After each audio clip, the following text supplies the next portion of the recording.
a bathroom or a closet would be a good place to be, and also there again you need to sort of get under some heavy furniture. In your schools or your hospitals or your stores and things, you need to move to a pre-designed shelter area which has already been set aside. Your interior hallways would be the best place in your schools and in your public buildings. If the building is not reinforced, you would go to one that is reinforced or take cover outside in an area of the ground that is real low. You need to stay out of auditoriums or gymnasiums or anything like that that has a wide open area. Okay, if you're out in the open country or in a car or anything, you need to move away from the tornado's path at right angles. If there's not time to get away from it, you need to lie down in a flat ditch or someplace that's lower than the level ground. And these people that live in mobile homes, they are very dangerous as far as with tornadoes. They're easy to be turned over, and this can be protected by cabling them to concrete. And if possible, you need to leave out of a trailer during a tornado warning. If there's not no shelter nearby, you just need to leave the trailer park and take cover on low protected ground. Okay, how would you recognize a tornado as being such? Okay, usually a tornado will be a funnel-shaped cloud. It will be spinning rapidly and extending downwards from the base of a thundercloud. Usually you'll have these thunderclouds will have done formed, and you will be experiencing some pretty bad weather before the tornado develops. And when it gets close enough for you to hear it or to see it, it will sound like the roar of hundreds of airplanes. It will be just a steady roaring sound. Or what time of day do tornadoes usually occur? Tornadoes can develop just about any time during the day or night, but most times they have developed would be between the hours of 3 in the evening and 9 at night. What direction do they usually travel in? Okay, they usually travel from the southwest to the northeast. Most times they travel this way. Sometimes they change their course of path. What kind of you talk about a path, what kind of length of path do they have? Usually they are about 10 to 40 miles, but sometimes they move the length of at least 300 miles before they tear up and divide up into different storms. What kind of speed are we talking about moving that? Approximately 25 to 40 miles per hour is the average, but some have varied from 5 miles an hour to around 140 miles an hour, with approximately wind speeds of up to 500 miles per hour. This would be within the tornado itself. Okay, I know that's some interesting information to the viewers. This is, we might think, a little late in the year for tornadoes, but we've had a lot of strange weather with the high water and winds and such here lately, a lot of hail in the area too. And these are some things you might want to be on the lookout for that Thomas has told us about. Again, Thomas Hand is the Civil Defense Director here in Calhoun County. And if you'd like more information on tornadoes or threatening weather and how to recognize it as such, he'd be glad, I'm sure, to talk to you about it if you'd give him a call there at his office. And this is Gene Redwine for TV7 News.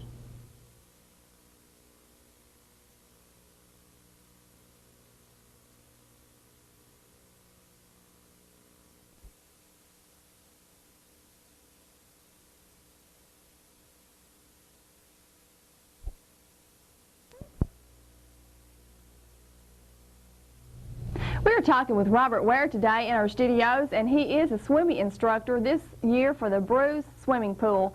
Robert, when do our lessons start? The lessons will begin on Monday at June 6th. June the 6th, okay. How long will they run? The first session, which is starting June 6th, will run for 2 weeks, and then we will have another registration date, and then we hope to start another session for 2 more weeks and continue all this throughout the summer. That's good. Okay, back to the first question. When is your registration date for the first lessons? Saturday, June the 4th at 10 o'clock at the Bruce Pool. Saturday, June the 4th at 10 o'clock. If you might need any information or if they forget, they can call you, can't they? Yes, or here at the studios, we'll be glad to help them. Is this for all age groups? All ages. Swimming lessons? Okay, what will the lessons cost?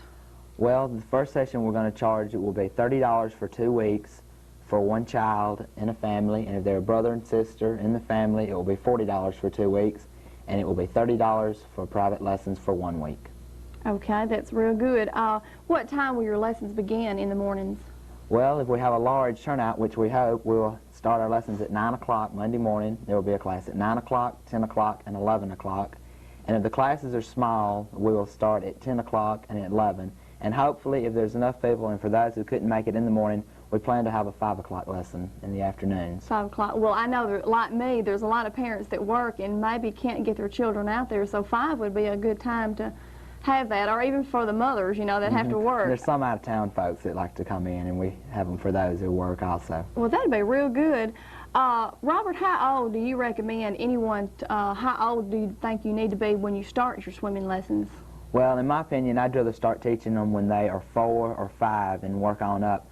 But a lot of people start with the baby before the baby can ever begin to walk. But I've not had any experience in that, and so therefore I don't teach that. I've seen a lot of that on TV, you know, where they'll throw the babies in the swimming pool and just, swim or don't drown. think I could do that. That seems cruel, but I guess it's really not. How important do you place on learning how to swim or knowing how to swim?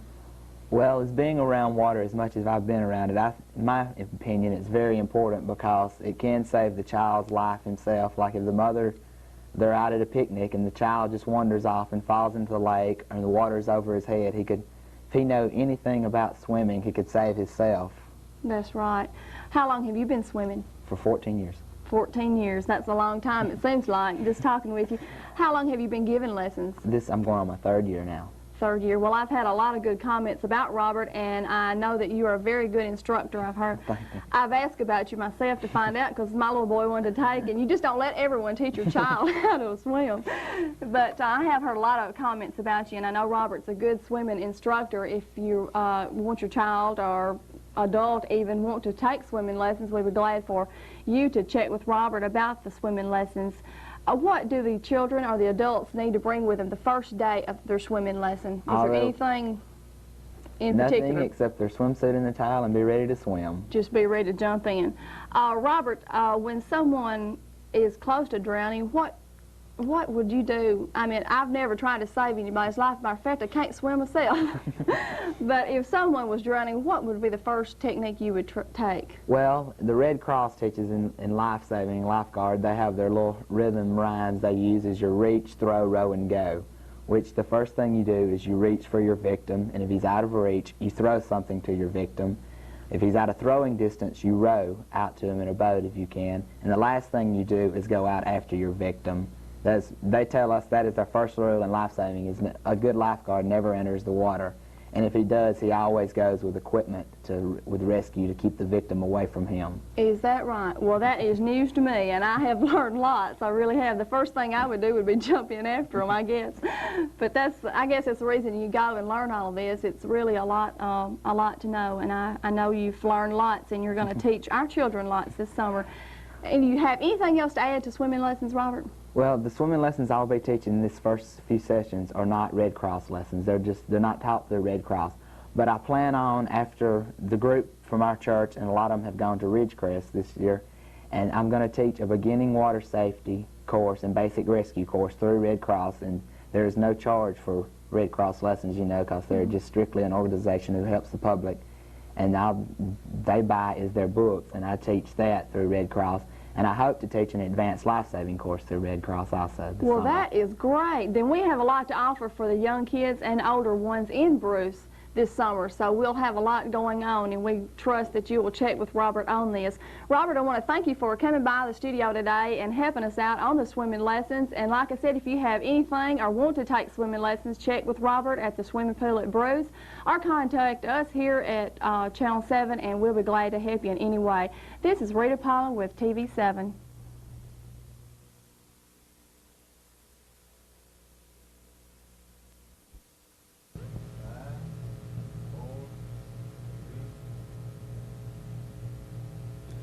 We got a special birthday today. Fella here came by to stop and see us. What's your name, sir? Mine? Yes, sir? Robbins. Mr. Frank Robbins, I believe. Yeah. Mr. Robbins, how old are you? I'll be 90 Sunday. 90 years old this coming Sunday. You lived around here most of your life, or what? Most of it have been living around Calhoun City. And I've helped elect the governor in Florida and a senator in Michigan. I tried it here and I couldn't do nothing. Who was your man here that you didn't have any luck with? No. Who were you trying to help here? Carol Garton. Mr. Garton. That's been a while back there, hasn't it? Hmm? That's been a while back itself, huh? Yeah. Well, in your travels around, what other places have you lived besides around here? Beg your pardon? Where have you lived besides around here? I believe they told me you moved off for a while. When I left the county, I went to Florida City, Inverness, Citrus County. Guess you've seen a lot of things over the years, huh? Yeah. I stuffed 28 oranges in my shirt and sucked them all. I was in misery. Oh, I imagine so. Well, we want to thank you for stopping by today and talking to us, and your brother-in-law for bringing you by, and want to wish you a happy birthday. Yeah. And it's good to see you.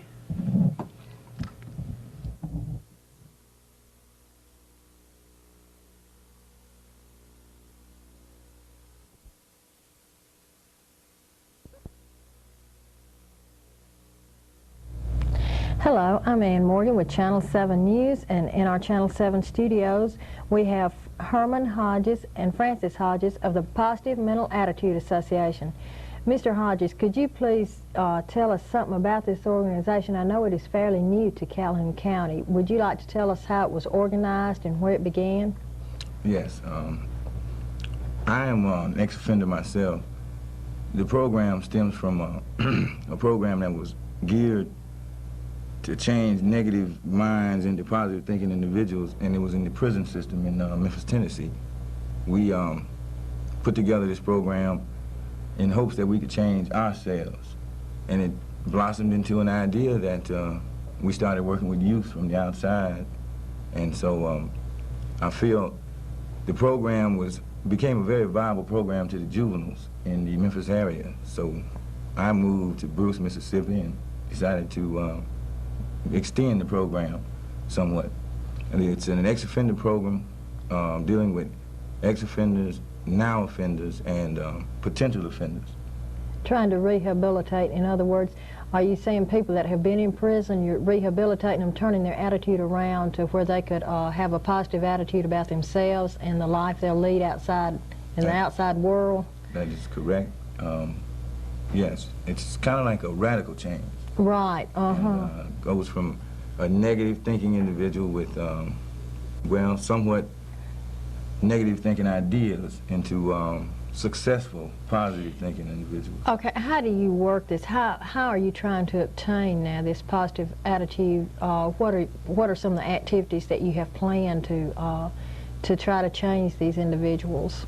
Well, in the first entity of this program, we, the association, volunteers and ex-offenders, come together, and we are going to schools and giving presentations about the program. We go to churches and give presentations, and we do one-on-one counseling with individuals that have been referred by a parent or by the school system or even by the courts. We do one-on-one counseling with these youth and potential adult offenders. And we receive those cases through the court system, and we work for 6 weeks with an individual doing one-on-one counseling and workshops twice a week. Are most of these the people that you contact and work with are from Calhoun County? Basically, we are working with Calhoun County and Yalobusha County right now. Right. But we hope to become a state chapter. And these people, they're referred, like you say, by the parents or by the school, or do you reach into the prison? Like, say, for instance, the satellite prison here in our county, do you contact through them? Do you have contact through them? At present, we are waiting on our charter to come back to become incorporated. We have been in constant contact with the state prison, and we've also been in contact with the satellite through Mr. Donald Wicker. And what we're going to do is become incorporated, and then we have been offered to present a pilot program in the local correctional facility. Mm-hmm. Well, I appreciate that, Mr. Hodges, and I appreciate you being here explaining what the Positive Mental Attitude Association is. And I want our viewers to stay tuned tomorrow, and we will have more on this and more on the summer celebration that they will be having at the Bruce Park, and we're going to have some more information regarding this new association in our county. So be with us tomorrow.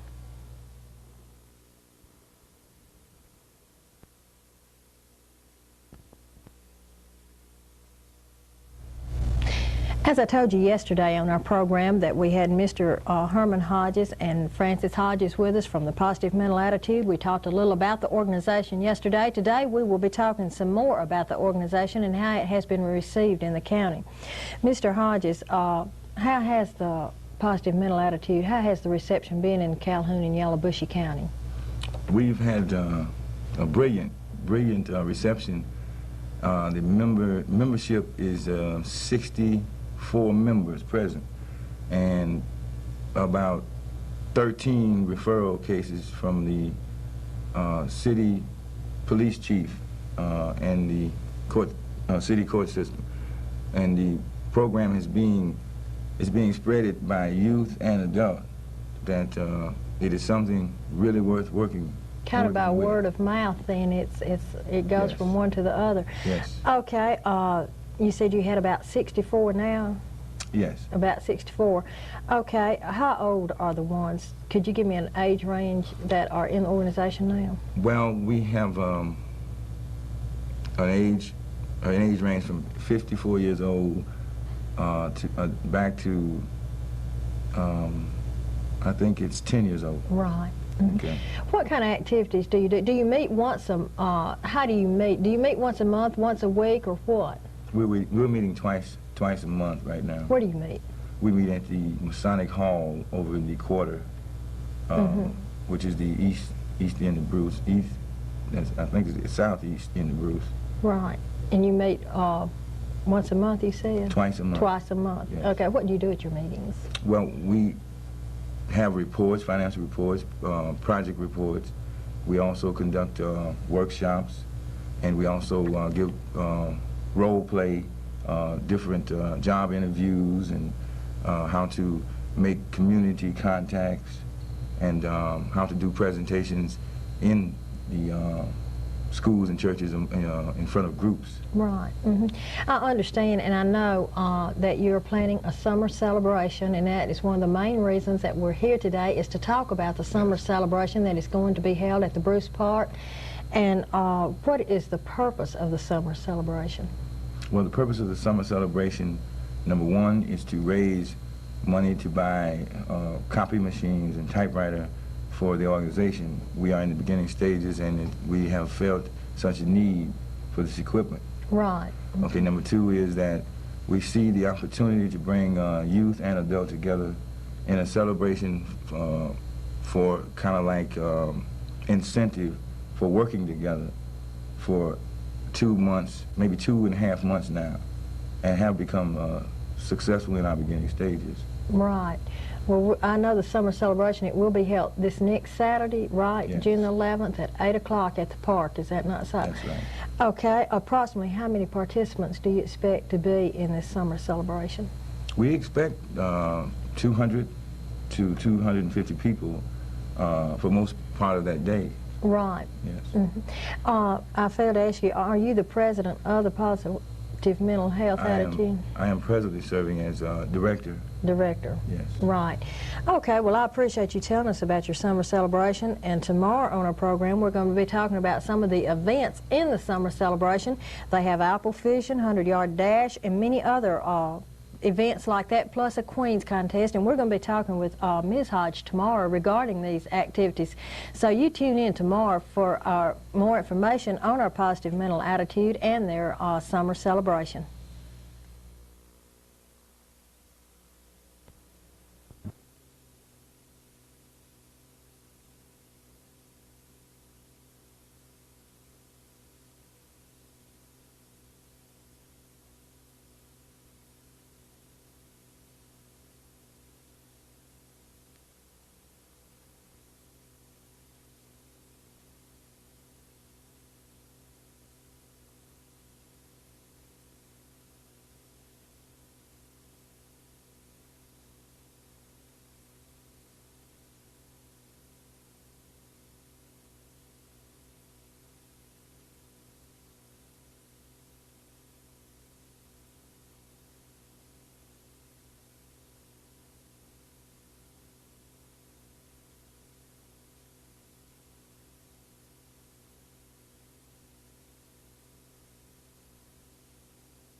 wanted to ask you, how many, now I know you told me that there was approximately 150 expected. Now, are you having floats for all these, or will they all ride on one float, or how are you planning your parade? Well, we have 2 floats. We have Robin Hood float and we have the Queen's float, and the rest of them is going to just kind of be walking and dancing.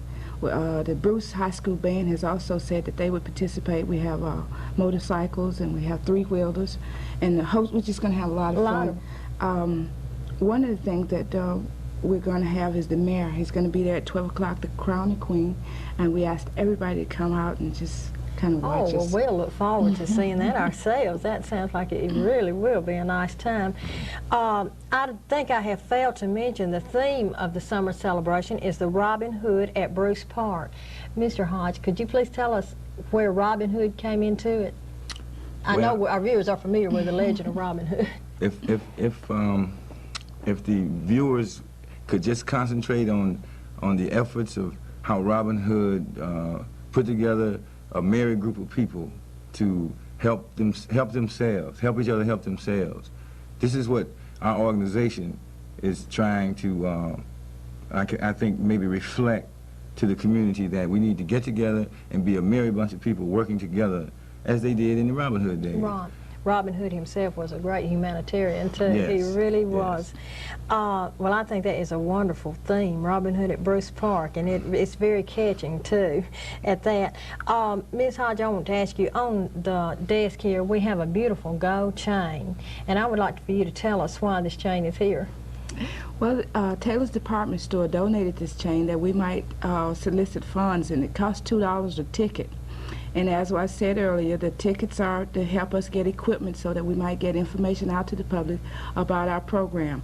And I will be coming around knocking on doors, as well as seeing you out in the public and asking you if you will help. This is beautiful. It is a lovely chain. And I don't know why anybody wouldn't want to give $2 to get a chance on this. Are you doing anything else besides the chain to raise money? I mean, outside of donations and all, and the Queen contest, is there other activities that you're doing to raise money for the organization? Not at this present time. We're still in the process of getting chartered before we can solicit funds from the state or local. Okay. In our closing comments, Mr. Hodges, I would like to ask you if you have anything you would like to tell the public about the organization, and if a phone number, if they have any questions, I want you to leave a phone number where you can be reached.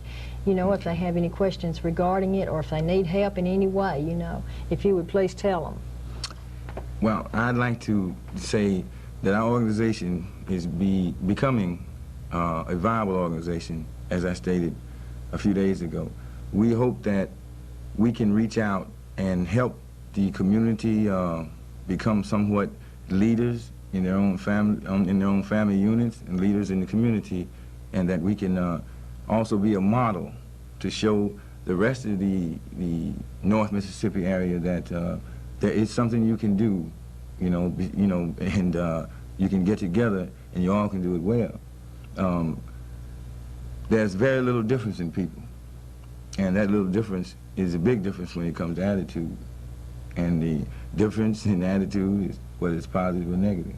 That's right. I know your attitude can affect a lot of things, and most everything you do, every area you work in. Ms. Hodge, do you have anything else about the summer celebration you'd like to tell us, or a phone number where people can contact you if they have any questions about it? Yes, I'd like to say that this organization is for everybody. Your race, creed, or color, we don't care. We are about people. And sharing is one of the greatest things I think that we have to give each other. Being able to communicate with each other. And we ask that all people would consider our program and become more aware of what we're about. We asked the community to call us at 983-7530 if they have anything to contribute to the parade. We don't know everything about parades, and maybe you have some ideas that might help us. Right. Well, I appreciate both of you being here these last few days, and I appreciate bringing the awareness of this program to our public here in Calhoun County and our other counties, and I wish you much success in your program. It is a very worthwhile program, and I hope that we can appeal to our viewers to be sure and participate in this program, whether financially or if they have a child that needs the program. I would know that you would be willing to work with anybody and to help rehabilitate our youth. I know there's plenty here in Calhoun County that need this. It's not something that you look off into other areas and say, well, they've got a lot of trouble there. It's right here at home. Right. And what you're trying to do is a very worthwhile program, and I wish you much success in your summer celebration. Thank you for being with us. This is Ann Morgan with Channel 7.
Would y'all believe we're standing here at the Gospel Singer Association quarterly supper, and we got a man here that has set a world's record in eating ham. Really did.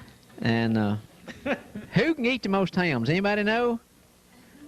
Every finger in the house goes toward William. We want to ask him a few questions.